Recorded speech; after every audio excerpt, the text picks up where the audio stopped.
하나님 말씀을 봉독합니다. 출애굽기서 9장 13절에서부터 21절까지를 교독합니다.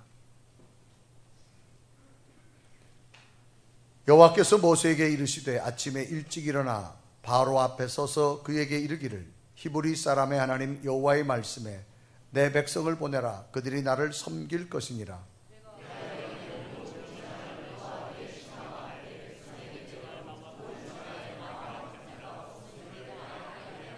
내가 손을 펴서 돌림병으로 너와 내 백성을 쳤더라면 내가 세상에서 끊어졌을 것이나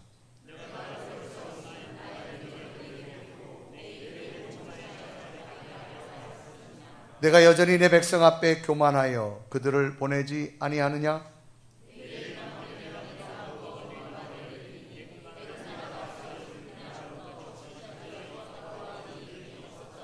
이제 사람을 보내어 내 가축과 내 들에 있는 것을 다 모으라. 사람이나 짐승이나 무릇 들에 있어서 집에 돌아오지 않는 것들에게는 우박이 그 위에 내리리니 그것들이 죽으리라 하셨다 하라 하시니라.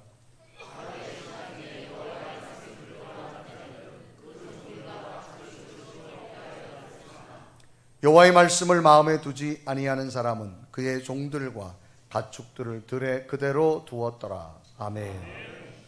오늘 예배하는 여러분에게 주의 평강과 은혜와 기쁨으로 충만하기를 주님의 이름으로 축원합니다. 자, 우리 옆에 인사합시다. 한 주간 동안 평안하셨습니까? 오늘도 당신을 만나니 참 기쁩니다.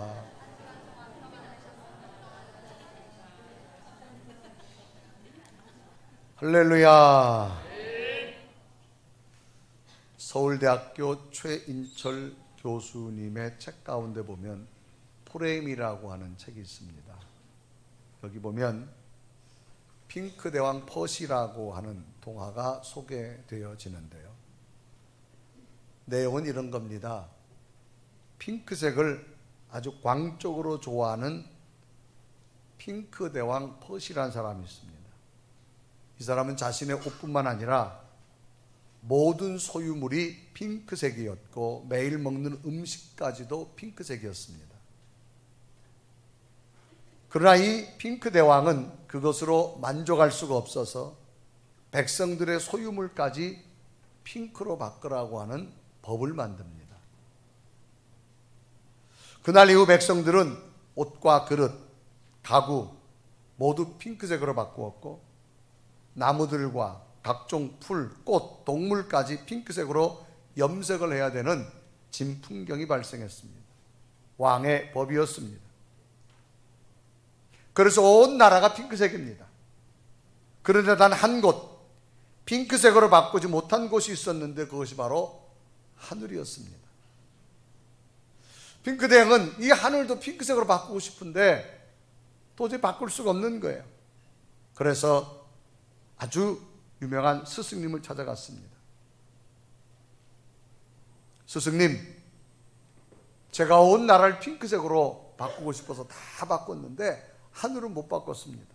하늘을 바꿀 수 있는 묘책을 내게 가르쳐 주시기 바랍니다. 밤낮으로 고심하던 스승은 마침내 하늘을 핑크색으로 바꿀 수 있는 묘책을 만들었습니다. 이제 스승은 왕에게 찾아갔습니다. 왕이여, 당신이 원하는 하늘을 핑크색으로 바꾸었으니 보라는 겁니다. 그런데 어찌 된 일입니까? 창문을 열고 나갔는데 놀랍게도 하늘과 구름이 온통 무슨 색이에요? 핑크색으로 된 거예요. 놀라운 현상이 생겼습니다. 야, 정말 스승님은 대단하십니다. 어떤 마술을 부려서 하늘까지도 핑크색을 바꿀 수가 있습니까? 정말 대단하십니다. 그럴 때 스승이 말합니다. 왕이 아닙니다. 제가 하늘을 핑크색으로 바꾼 거는 왕의 안경 렌즈를 바꿔준 겁니다. 왕께서 쓰고 다니는 안경 렌즈를 제가 핑크색으로 바꾸었습니다. 그래서 온통 하늘도 핑크색으로 보이는 겁니다. 라고 하는 겁니다. 이제 핑크 안경을 끈 대왕은 세상이 온통 핑크빛으로 보였기에 그 후로 만족하며 살았다고 하는 이야기입니다. 우리 단어 가운데 프레임이라는 단어가 있습니다. 이것은 어떤 문제를 바라보는 관점을 말합니다. 또 세상을 바라보는 마인드를 말합니다. 사람에 대한 고정적인 관념을 우리는 프레임이라 그렇게 말합니다. 그래서 모든 것을 통괄하고 있습니다. 어떤 관점과 마인드, 고정관념을 내 속에 가지고 있는 통괄된 마음을 프레임이라 그런 단어를 씁니다. 나를 내가 바라볼 수 있는 내 기준이라 그런 얘기죠. 우리 모든 이 핑크대왕 퍼시처럼 자기만의 색깔의 안경을 낀 채 세상을 바라보고 있다라고 하는 겁니다. 나도 모르게 내 내면에는 그런 걸 가지고 있는 거예요. 문제는 이런 색깔 안경이 우리의 신앙까지 들어와 있다라고 하는 사실입니다. 결국 성경 속의 하나님을 하나님으로 바라보지 못하고 말씀을 말씀으로 듣지 못하고 하나님의 세계를 하나님의 세계로 보지 못하게 되어집니다. 놀랍게도 끝까지 자신의 관념적 안경을 끼고서 하나님의 세계를 보지도 못하고 체험하지도 못하는 어리석은 자가 되어져 버리고 만다라고 하는 겁니다. 하나님을 믿으면서도 자기 기준의 안경을 쓰고 있는 겁니다. 참으로 놀라운 것은요, 신앙의 연수는 꽤 됐음에도 불구하고 여전히 하나님의 영적 세계를 보지 못하는 어리석은 신앙의 모습이라는 겁니다. 이러한 모습은 오늘 성경에 나오는 바로왕의 모습에서도 찾아볼 수 있습니다. 바로는 벌써 하나님으로부터 6번째 재앙을 당했습니다. 엄청난 고통과 고난을 겪었음에도 불구하고 또 여전히 7번째 재앙을 맞이하고 마는 어리석은 바로왕의 모습을 소개하고 있는 내용입니다. 거의 6번의 재앙이 엄청난 고통과 고난을 겪은 바로가 이제는 살아가야 할 기력조차 없음에도 불구하고 또 7번째 재앙인 무서운 우박의 재앙을 당하면서도 또 온전히 하나님의 뜻을 깨닫지 못하는 어리석은 바로의 모습을 소개하고 있습니다. 이런 모습 속에서 혹이나 우리들의 영적 모습은 하나님 앞에 어리석은 자는 아닌지 다시 한번 깨달아 보면서 오늘도 하나님의 인도하심 속에 우리들의 어리석음이 아닌 하나님의 지혜로움으로 충만하셔서 하나님의 진노가 아닌 하나님의 복되심이 여러분에게 있기를 주님의 이름으로 축원합니다. 그럼 도대체 바로는 무엇이 어리석었는가라 그 말입니다. 첫째는 잘못된 신앙관념을 가지고 있었습니다. 여러분, 어리석다는 말은 슬기롭지 못하다, 또 둔하다, 또 총명하지 못하다, 그런 이야기가 여러분 이 어리석다란 말입니다. 그러면 왜 바로는 슬기롭지 못하고 둔할까 그 말입니다. 그것은 아직도 자신의 신앙적 관념이 잘못된 관념으로 되어져 있기 때문에 그렇습니다. 이제 하나님께서는 바로에게 6번째 재앙을 나타나게 하신 후 그 다음날 모세에게 바로를 만나러 가는데 아침 일찍이 바로왕한테 가서 또 내 뜻을 전하라 그렇게 말합니다. 그래서 시간을 정해주는데 아침 일찍이 가라는 말을 합니다. 그래 출애굽기서 9장 13절에 기록합니다. 여호와께서 모세에게 이르시되 아침에 일찍 일어나 바로 앞에 서서 그에게 이르기를 히브리 사람의 하나님 여호와의 말씀에 내 백성을 보내라 그들이 나를 섬길 것이니라. 그러면서 아침에 일찍이 가가지고 바로를 만나라 그런 이야기입니다. 이 아침 일찍이라는 말은 시간적 개념을 말하죠. 왜 하나님께서는 아침 일찍이 가라고 그랬을까?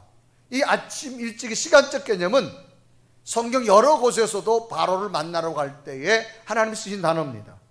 출애굽기 7장 15절에 보면 아침에 너는 바로에게 가라. 보라 그가 물 있는 곳에서 나오리니 너는 나일강에 서서 그를 맞으며 라고 하는 말이 있고요. 또 출애굽기 8장 20절에 보면 기록합니다. 여호와께서 모세에게 이르시되 아침에 일찍 일어나 바로 앞에 서라 그랬습니다. 오늘 본문도 아침 일찍 나가라는 거예요. 그래서 출애굽기 9장 13절에 기록하죠. 여호와께서 모세에게 이르시되 아침에 일찍 일어나 바로 앞에 서서 그렇게 말합니다. 왜 하나님께서는 아침 일찍이 바로왕 앞에 가라고 그렇게 시간적인 관점 말하셨을까? 왜? 바로를 아침에 일찍이 가야만 만날 수 있기 때문입니다. 그러면 이렇게 아침 일찍이 바로를 어디 가서 만나느냐? 아침 일찍 나일강변으로 가라는 겁니다. 그러면 아침 일찍 벌써 나일강에 바로가 있다는 얘기입니다. 그러면 아침 일찍 바로가 나일강에 간 이유는 무엇일까요? 당시 나일강을 관장하는 크롬이라고 하는 신에게 제사 드리러 간 겁니다. 바로는 하나님으로부터 무려 6번이나 엄청난 재앙을 당했음에도 불구하고 여전히 애굽의 신들이 하나님이 내린 재앙을 물리쳐 주리라고 믿는 믿음으로 이른 아침에 이 나일강 신에게 제사 드리러 간 겁니다. 지난 엄청난 6번의 재앙은 바로의 주변을 너무 힘들게 만들었지요. 국가의 경제력도 떨어졌고 국민의 삶도 힘들어졌고 왕국에도 엄청난 피해가 왔고 본인도 여러 가지 심적 고통이 이루 말할 수 없었습니다. 엄청난 재앙을 당하였음에도 불구하고 바로는 여전히 나일강의 신을 믿고 있다는 겁니다. 여러분, 신앙이란 말은 믿고 받드는 일을 신앙이라 그렇게 말합니다. 어떤 종교 대상에 대한 신자의 태도지요. 두려워하고 경건히 여기며 자비와 사랑과 의뢰심을 갖는 것을 우리는 신앙이라고 말합니다. 관념이란 말은 뭐냐? 어떤 일에 대한 견해와 생각을 말합니다.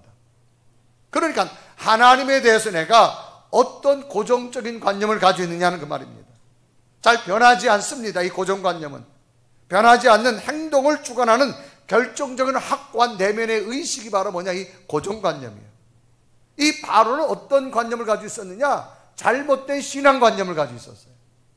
6번의 재앙을 당했음에도 불구하고 아직도 나일강의 신이 자기를 지켜줄 것이라고 믿기 때문에 아침에 일찍이 또 나일강에 제사 드리러 간 겁니다. 그러므로 사람은 자신의 내면에 어떤 신앙의 관념을 가지고 있느냐가 참 중요합니다.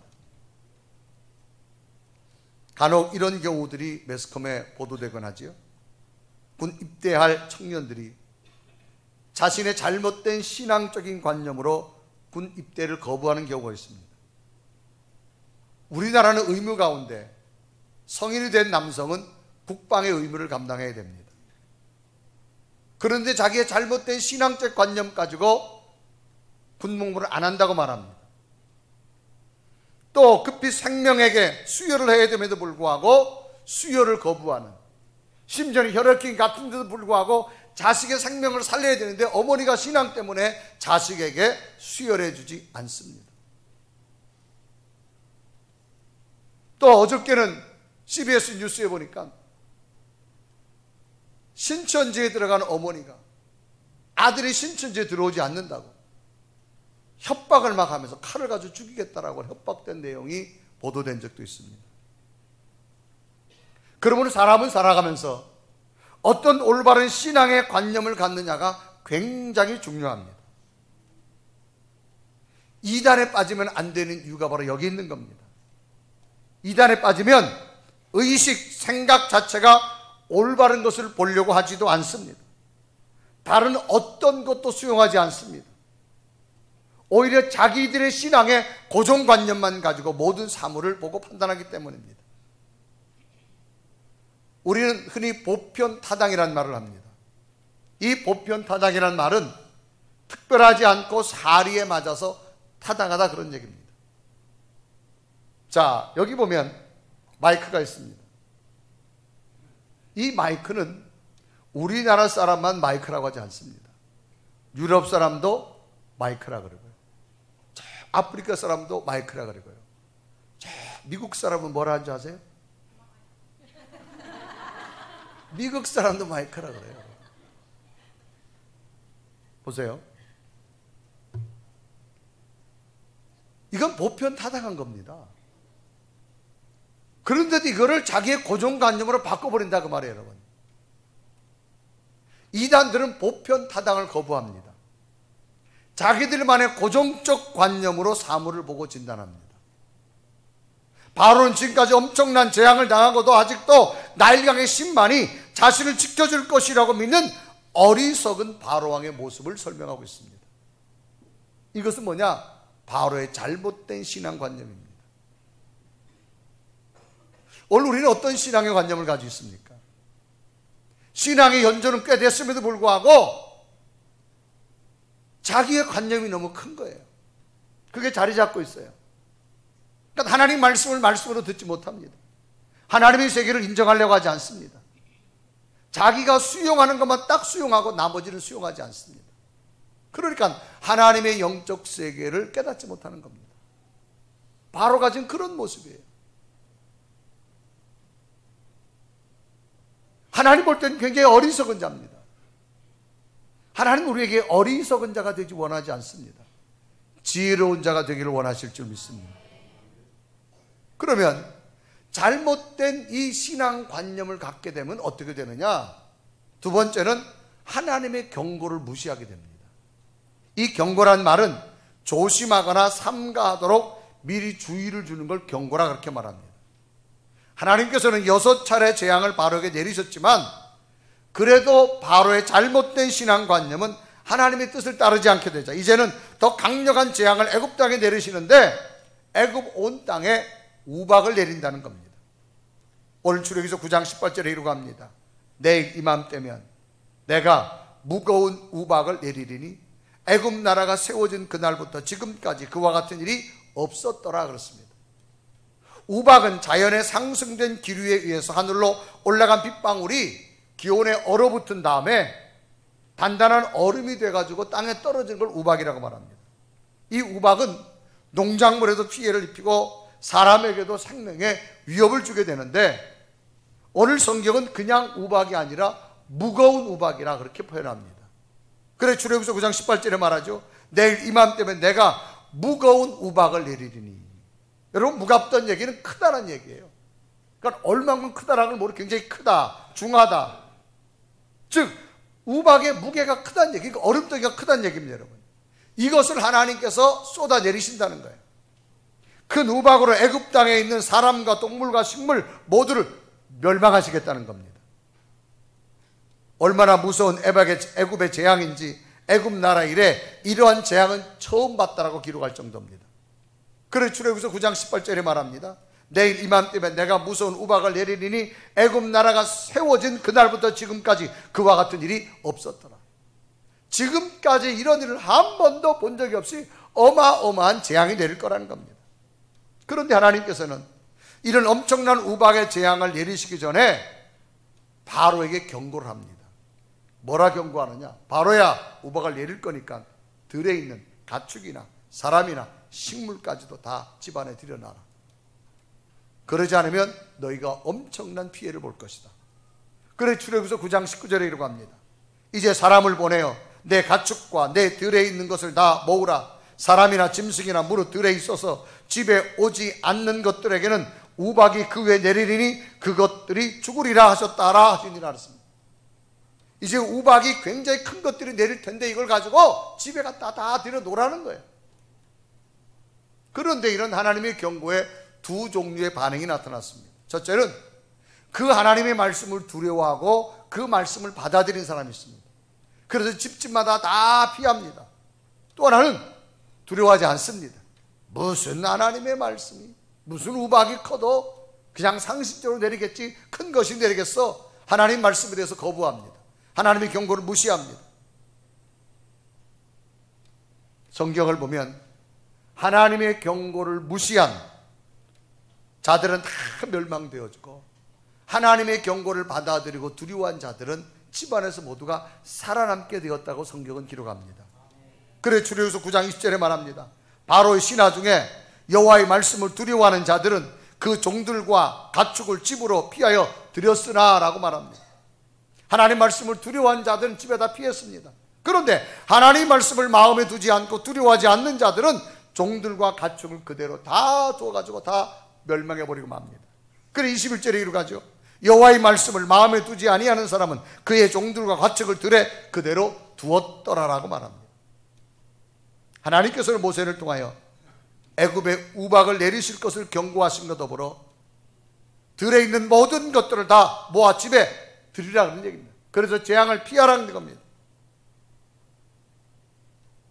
그러나 하나님 말씀을 두려워하는 자, 집안에 다 들인 자는 살아남지만 하나님의 말씀의 경고를 무시한 자는 들에서 다 죽어버리고 맙니다. 더 놀라운 것은 하나님께서 재앙을 내리시면서도 그들에 대한 긍휼함을 잊지 않았다는 거예요. 그건 뭘 의미합니까? 하나님의 자비하심이 있었음에도 불구하고 하나님의 말씀을 믿지 않은, 경고를 무시한 자들은 모두가 다 죽었는데 하나님께서 저들에게 경고를 줬다는 거예요. 그냥 일방적으로 하나님이 내리시지 않는다는 겁니다. 그래서 24절에 말합니다. 우박이 내림과 불덩이가 우박에 섞여 내림이 심히 맹렬하니 나라가 생긴 그때로부터 애굽 온 땅에는 그와 같은 일이 없었더라.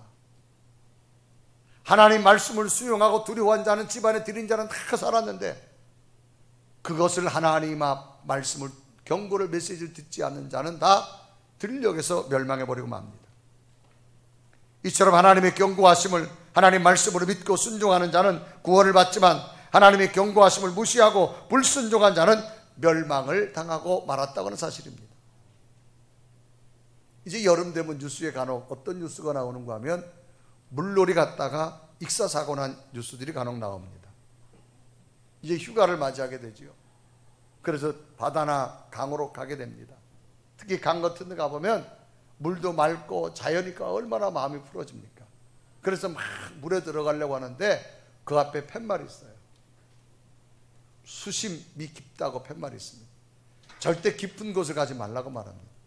여기는 물살이 세니까 절대 들어가지 말라고 말합니다. 그런데 그 경고를 무시합니다. 그래서 들어가서 물속에 익사사고가 나가지고 물속에 떠내려가는 그런 사고들이 종종 발생합니다. 왜 그럴까요? 경고를 무시했기 때문에 그런 거예요. 우리가 운전하다 보면 그런 경우 많이 있죠. 저도 최근에 얼마 전에 과속 딱지가 날아왔어요. 키로수를 오버했다고 범칙금을 내라는 거예요. 가다 보니까 시골길인데 60km로 돼 있어요. 그런데 에이 무슨 설마 60km. 그리고 그냥 지나갔어요. 여지없이 찍혔어요. 제 생각은 요즘 하도 가짜들이 많아가지고 뭐 이것도 가짜겠지. 근데 내비게이션이 계속 땡땡땡땡 속도 줄이라 그래요. 에이 괜찮겠지. 아니에요. 그냥 찍혔어요. 설마 하고 달렸는데 그것이 20km 오버 범칙금이 나온 거예요. 다행히 여러분, 경고의 무시가 교통 범칙금 과태료 내는 문제라고 하면 우리에게 그것을 뇌물로 해결하게 되지만, 그 경고가 내 삶과 죽음의 문제라고 하면 과연 이것을 우리는 어떻게 받아들여야 되느냐 그 말입니다. 하나님께서 성경 말씀을 통해 우리에게 늘 경고하고 계십니다. 하나님 말씀을 듣고 순종하며 말씀대로 살기를 원하십니다. 과연 이럴 때 우리의 신앙은 어떠한 것을 선택해야 될 거냐 그 말입니다. 정말 하나님의 경고하심을 무시할 것이냐, 아니면 하나님의 경고하심을 듣고 내가 받아들이고 수용할 것이냐. 오늘 성경은 하나님의 경고하심을 무시한 사람들의 엄청난 결과를 초래하고 있습니다. 출애굽기 9장 25절에 이루어가죠. 우박이 애굽 온 땅의 사람과 짐승을 막론하고 밭에 있는 모든 것을 쳤으니 우박이 또 밭의 모든 채소를 치고 들의 모든 나무를 꺾었으되 라고 말합니다. 참으로 놀라운 사실은 똑같은 애굽 땅에 무거운 우박이 내렸는데도 하나님 백성들이 살고 있는 고센 땅에는 하나님이 우박을 하나도 안 내리겠어요. 그래 출애굽기 9장 26절에 이렇게 갑니다. 이스라엘 자손들이 있는 그곳 고센 땅에는 우박이 없었더라. 똑같이 우박에 온 애굽 땅에 우박이 내렸는데 이스라엘 백성들이 살고 있는 고센 땅에는 우박이 하나도 내리지 않았어요. 하나님이 멸망시키는 자와 지켜주는 자가 너무나 분명히 구분되어진다고 하는 사실입니다. 오늘도 여러분, 분명한 사실은 하나님 때론 저들에게 어떤 경고하심이 들어온다면 여러분, 하나님의 말씀을 들을 수 있는 그런 은혜가 여러분에게 있어 주시길 바랍니다. 그러면 왜 경고를 무시할까라고 하는 거예요. 왜 바로가 경고를 무시했을까? 세 번째는 교만했기 때문입니다. 이 교만하는 말은 잘난 체하며 뽐내고 건방진 것을 교만이라 그렇게 말합니다. 왜 바로왕은 모세를 통하여서 전하는 하나님 말씀을 듣지 아니하여서 계속되는 재앙을 당하고 있을까 그 말이에요. 여기에 대한 대답은 성경은 바로가 교만하기 때문이라는 거예요. 출애굽기 9장 17절에 분명히 말합니다. 내가 여전히 내 백성 앞에 교만하여 그들을 보내지 아니하느냐. 여전히란 말은 내가 계속해서 아직도 이전 상황과 조금도 다름이 없다 그 말입니다. 바로는 애굽의 6번의 재앙을 당한 후에도 조금도 변함이 없이 지금까지 스스로 자기 자신을 높여가고 있는 모습을 하나님은 지적하고 있는 겁니다. 계속되는 재앙을 내가 목격했음에도 불구하고 하나님 뜻을 깨닫지 못하고 강박한 마음으로 이스라엘 백성을 보내지 않는 교만된 상태 때문이라고 성경은 분명히 지적합니다. 결국 이런 바로의 교만은 스스로를 멸망으로 이끄는 결과를 맞이해버리고 말았지요. 이런 바로의 교만을 꺾으시게 하나님께서는 우박의 재앙을 통해서 애굽 전역에 엄청난 고통을 주시겠다는 겁니다. 출애굽기서 9장 18절에 말합니다. 내일 이맘때면 내가 무거운 우박을 내리리니 애굽 나라가 세워진 그날부터 지금까지 그와 같은 일이 없었더라라고 기록합니다. 애굽 나라가 세워진 그날부터 지금까지 그와 같은 일이 없었더라. 지금까지 너희들이 전혀 경험해보지 못한 무서운 재앙을 보게 될 것이라고 분명히 말씀하고 있습니다. 그러면 오늘 본문에서 말하는 교만의 의미가 무엇일까라는 겁니다. 우리는 이 교만하다라고 하면 사람들 앞에 잘난 체하는 사람들을 우리는 교만하다 그렇게 말합니다. 그건 사람 앞에 교만한 겁니다. 그러나 인간의 본질적 하나님이 바라는 교만은 무엇일까? 이런 겁니다. 간혹 여러분 많은 사람들 대하다 보면 선천적으로 아주 성품이 좋은 사람이 있어요. 아주 겸손한 사람. 뭐든지 막 네. 우리는 그런 사람을 겸손하다고 말합니다. 그러니까 사람 앞에는 참 겸손합니다. 그런데 그런 사람이라 할지라도 하나님의 뜻을 하나님의 말씀을 거부하면 하나님 앞에 교만한 자입니다. 여기서 교만이란 말은 인간적인 교만을 말하는 게 아닙니다. 하나님의 뜻을 거부하는 자를 말합니다. 하나님의 말씀을 거부하는 자를 말합니다. 그래서 교만은 결국 하나님 앞에 상급이 아닙니다. 하나님의 진노만이 그에게 나타났다는 겁니다. 여러분 사람도요 교만하면 안 좋아해요. 별로 안 좋아합니다. 요즘 여러분 이 단체 카톡들 많이 쓰잖아요. 저희들도 목회자들이 보면 단체 카톡 쓰는데 유독 무지 아침서부터 밤까지 자랑하는 사람이 있어요. 잘 안 봅니다. 잘 안 보여요. 뭐 그냥 그러려니 하고. 근데 끊임없이 올려요.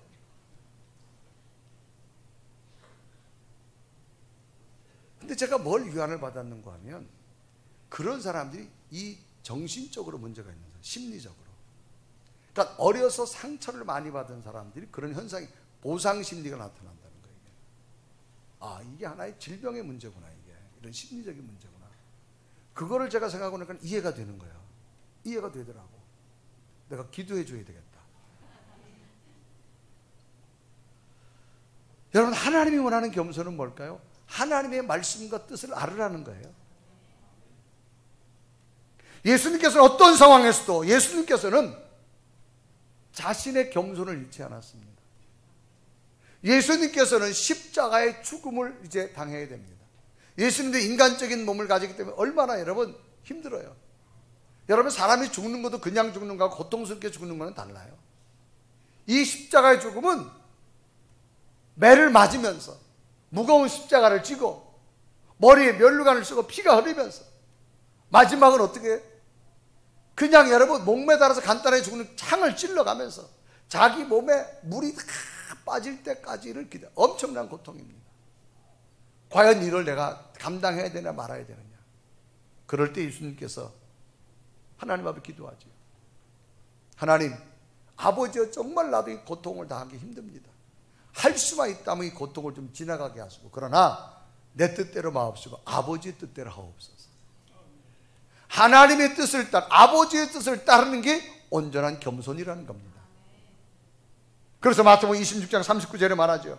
조금 나아가 얼굴을 땅에 대시고 엎드려 기도하여 이르되 내 아버지여 만일 할만하시거든 이 잔을 내게 지나가게 하옵소서. 그러나 나의 원대로 마시옵고 아버지의 원대로 하옵소서. 누구도 감히 할 수 없는 죽음 앞에서도 자신의 뜻이 아닌 하나님의 뜻을 따르는 것이 진정한 겸손함이라는 겁니다. 지금 바로는 하나님의 뜻을 거역합니다. 하나님 말씀을 거역합니다. 왜? 그 속에 자기의 아집이 너무 큰 거예요. 자기를 붙들고 있는 내면의 심리적인 아집이 너무 큰 거예요. 잘못된 신앙관념을 가지고 있어요. 이것이 바로 하여금 하나님의 말씀을 끊임없이 못 듣게 합니다. 마지막 10번째 재앙을, 모든 것을 다 잃어버리고 난 다음에 그때 깨닫는 모습입니다. 여러분이 10가지 재앙을 우리에게 하나님 보여주는 의미는 뭘까요?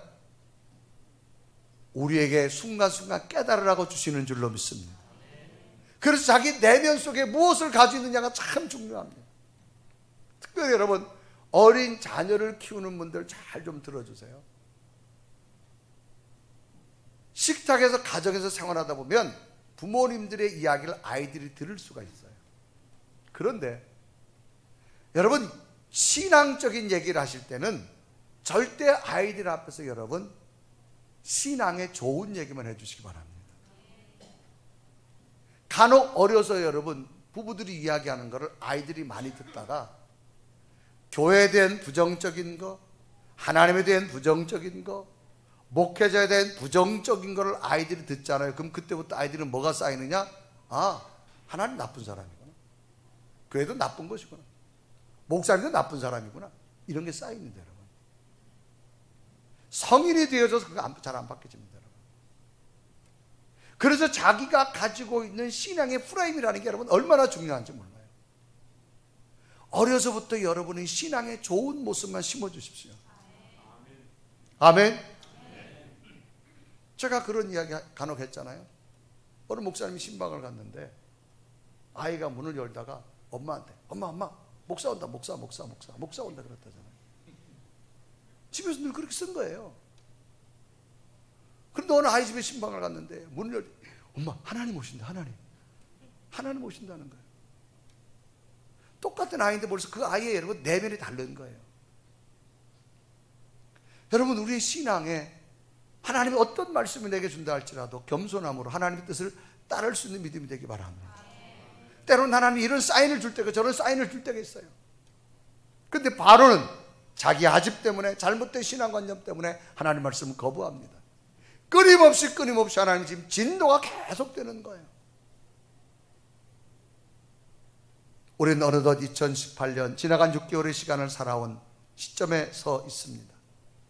하나님께서 진정 원하시는 오늘 우리의 뜻은 무엇일까라는 겁니다.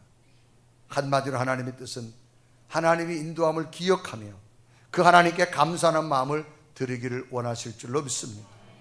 여러분, 감사라는 말은 고맙게 여기는 마음을 말합니다.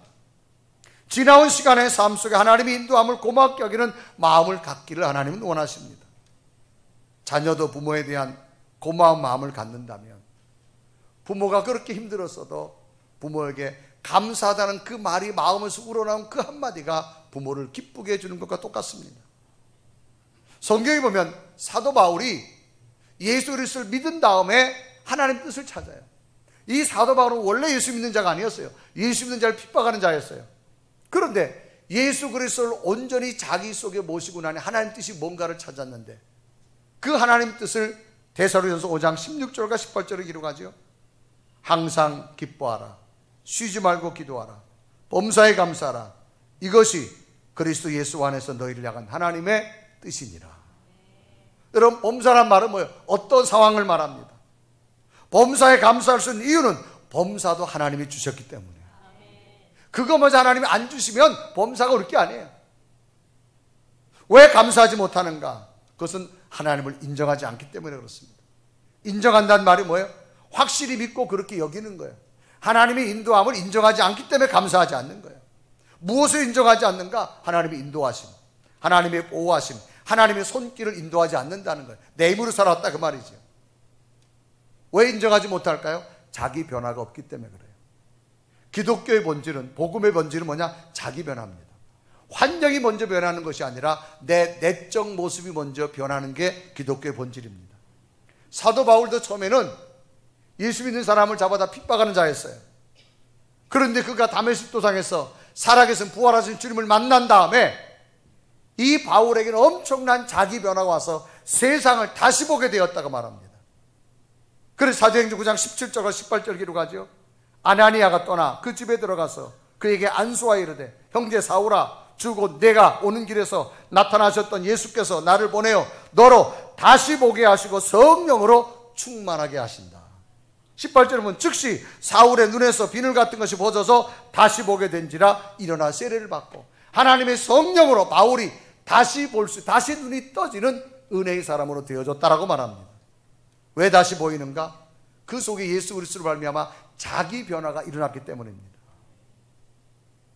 자기 변화는 우리가 쓰고 있는 안경과 똑같습니다. 여러분 되면 자외선이 많으니까 야외 나갈 때 선글라스 많이 쓰잖아요. 여러분 선글라스 써보세요. 까맣게 보여요. 자기 내면에 지금 어떤 것이 있느냐가 참 중요합니다.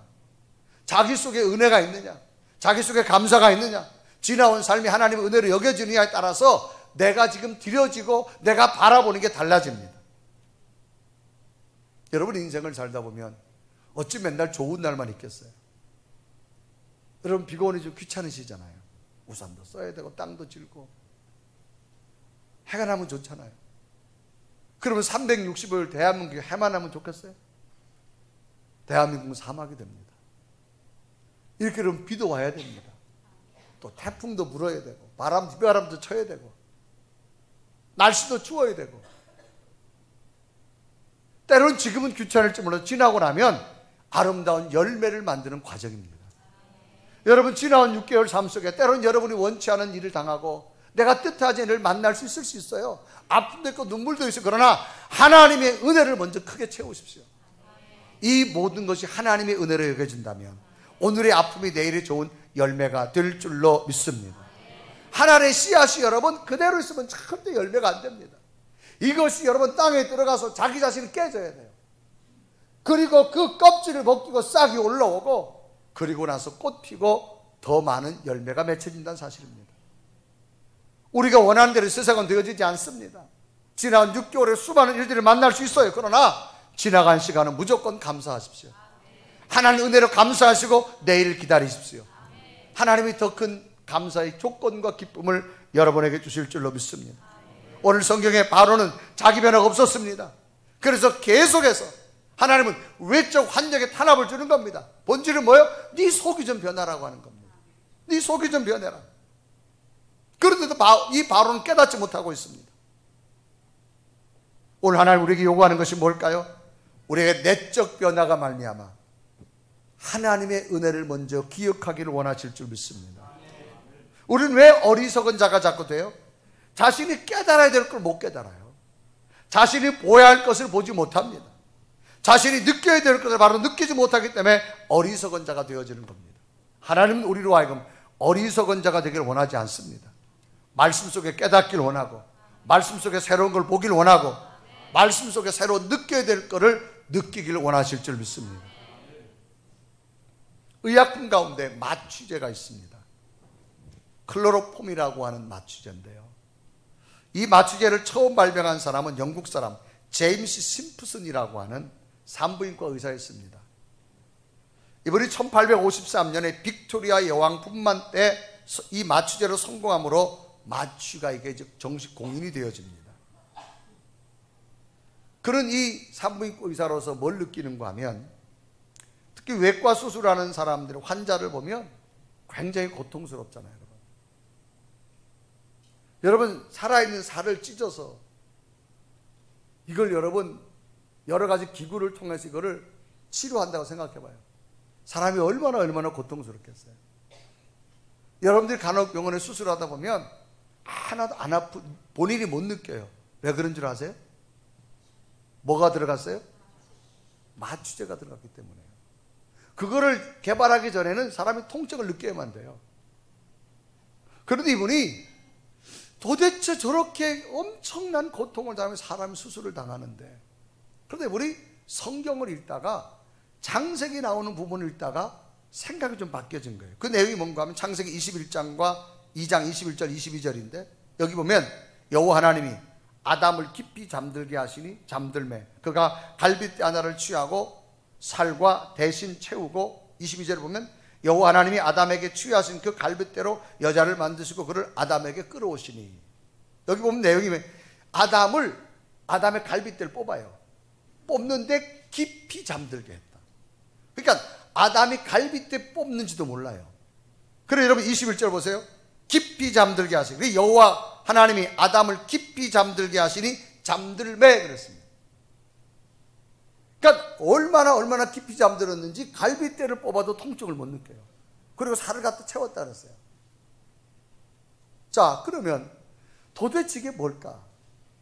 분명한 여기 속에 하나님의 비밀이 있을 것인데, 그래서 우리 기도하다가 도대체 인간이 어떻게 될까 연구하다가 이분이 마취제를 만든 거예요. 그래서 말년에 제자들이 와서 질문했습니다. 선생님이 정말 위대한 공헌을 하셨는데 정말로 의사로서 많은 발견 중에 가장 큰 발견은 무엇이라고 생각합니까? 라고 질문한 이유는 마취제야. 그렇게 이제 선생님에서 나올 줄 알았는데, 이 심부슨 의사는 이렇게 말했습니다. 나의 가장 큰 발견은 내가 하나님 앞에 죄인이라는 사실과 예수님이 내 죄를 사하시고 내 구세주가 되었다는 사실이라네. 이게 나의 가장 큰 인생의 발견이라네. 그러면 나는 날마다 내 속에 채워진 주님의 은혜가 얼마나 큰지 하루하루 감사하며 살 수 있는 게 나의 위대한 발견이라네. 그 감사를 채우고 나니 하나님 이런 좋은 약품도 발견하게 만들었다네 라고 말하는 거예요. 오늘 사는 여러분, 오늘 우리들은 어리석은 자가 아니라 진정 지혜로운 자가 됐으면 좋겠어요. 오늘 우리 속에 채워진 예수님의 능력으로 없는 것이 아닌 아직도 남은 것을 가지고 감사하십시오. 하나님의 은혜로 채워주십시오. 더 놀라운 일들이 여러분에게 부어줄 줄로 믿습니다. 오늘 바로는 어리석었습니다. 잘못된 신앙관념을 가지고 있었어요. 하나님의 경고를 늘 무시했습니다. 감사가 없으니 교만해질 수밖에 없지요. 하나님이 끊임없이 진노를 내리시는 이 바로를 향한 하나님의 진노하심. 여러분, 우리는 진노가 아니라 지나온 삶을 감사로 하시고 앞으로 펼쳐질 미래가 더 놀라운 하나님의 기적이 일어나야 될 줄로 믿습니다. 이런 감사로 펼쳐질 미래가 복되시기를 주님의 이름으로 축원합니다. 우리 한번 고백하며 찬양할까요? 여기까지 인도하신 하나님 너무나 감사합니다. 고백하며 찬양합니다. 감사하신 하나님, 에베네셀 하나님, 살아계신 하나님, 살아계신 하나님, 에베네셀 하나님,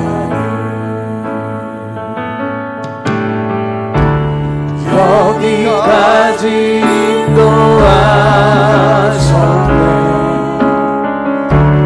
감사하신 하나님, 여기까지 인도하셨네. 살아계신 하나님,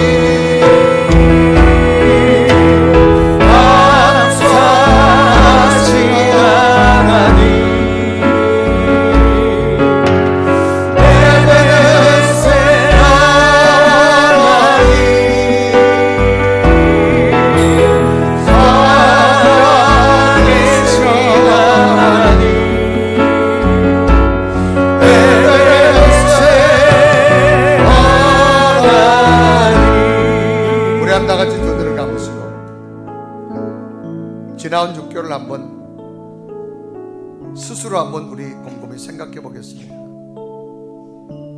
나는 어떤 신앙의 관념을 가지고 있는지, 또 하나님이 내게 말씀하실 때 얼마나 그 말씀을 수용했는지, 나는 하나님 말씀을 받아들일 수 있는 겸손한 자가 되어졌는지, 아니면 그렇지 못하고 교만했는지. 하나님, 지나온 6개월 예수 그리스도의 능력으로 살아왔음을 고백하게 하여 주옵소서. 내가 느끼지 못하고 알지 못했지만 하나님은 이끌어 주셨고 여기까지 동행하셨습니다. 우리의 가정과 우리의 자녀들과 우리의 삶의 터전 속에 동행하신 하나님 정말 감사합니다. 그 하나님 은혜 앞에 감사하며 오늘도 내가 감사를 고백할 때 앞으로 펼쳐질 후반기의 삶이 또 다른 하나님의 기적을 볼 수 있는 출발이 되게 하여 주옵소서. 여기까지 인도하신 하나님 정말 감사합니다. 오늘 감사절에 우리의 마음을 고백하오니 우리의 마음을 받아 주시옵소서. 우리 간절히 고백하며 하나님 정말 감사합니다. 입술로 고백하며 하나님 앞에 기도드리겠습니다.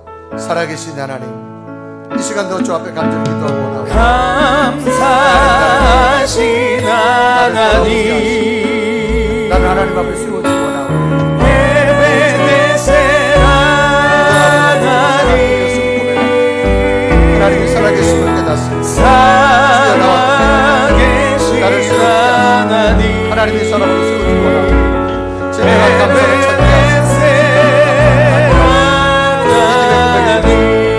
성령께서 나와 동행하시고 나오니 감사하신 하나님, 내가 느끼지 못해 깨닫지 못해 에베네셀 하나님, 살아계신 살아계신 하나님, 주여 내게 은혜 베풀어 에베네셀 하나님. 살아계신 하나님, 지나온 삶을 예수 그리스도의 은혜로 고백하며 오늘도 감사절에 우리의 마음을 드린 예배를 드릴 수 있도록 도우신 하나님 감사합니다. 우리의 감사가 진정한 감사가 되게 하시고 이 감사의 씨앗이 다가올 미래에는 또 새로 꽃이 피고 열매되는 놀라운 기적의 출발이 되게 하여 주옵소서. 지나간 6개월 동안 가정을 평안하게 하셨고 우리의 자녀들과 함께 하셨고 우리의 삶의 터전에 함께 하신 하나님 감사합니다. 때로는 예상치 못한 아픔과 눈물이 있었지만 하나님은 반드시 더 귀하고 값진 것으로 주실 줄로 믿사오니 믿음으로 도전하는 감사의 출발이 되게 하여 주옵소서. 예수 그리스도의 이름을 간절히 기도드리옵나이다.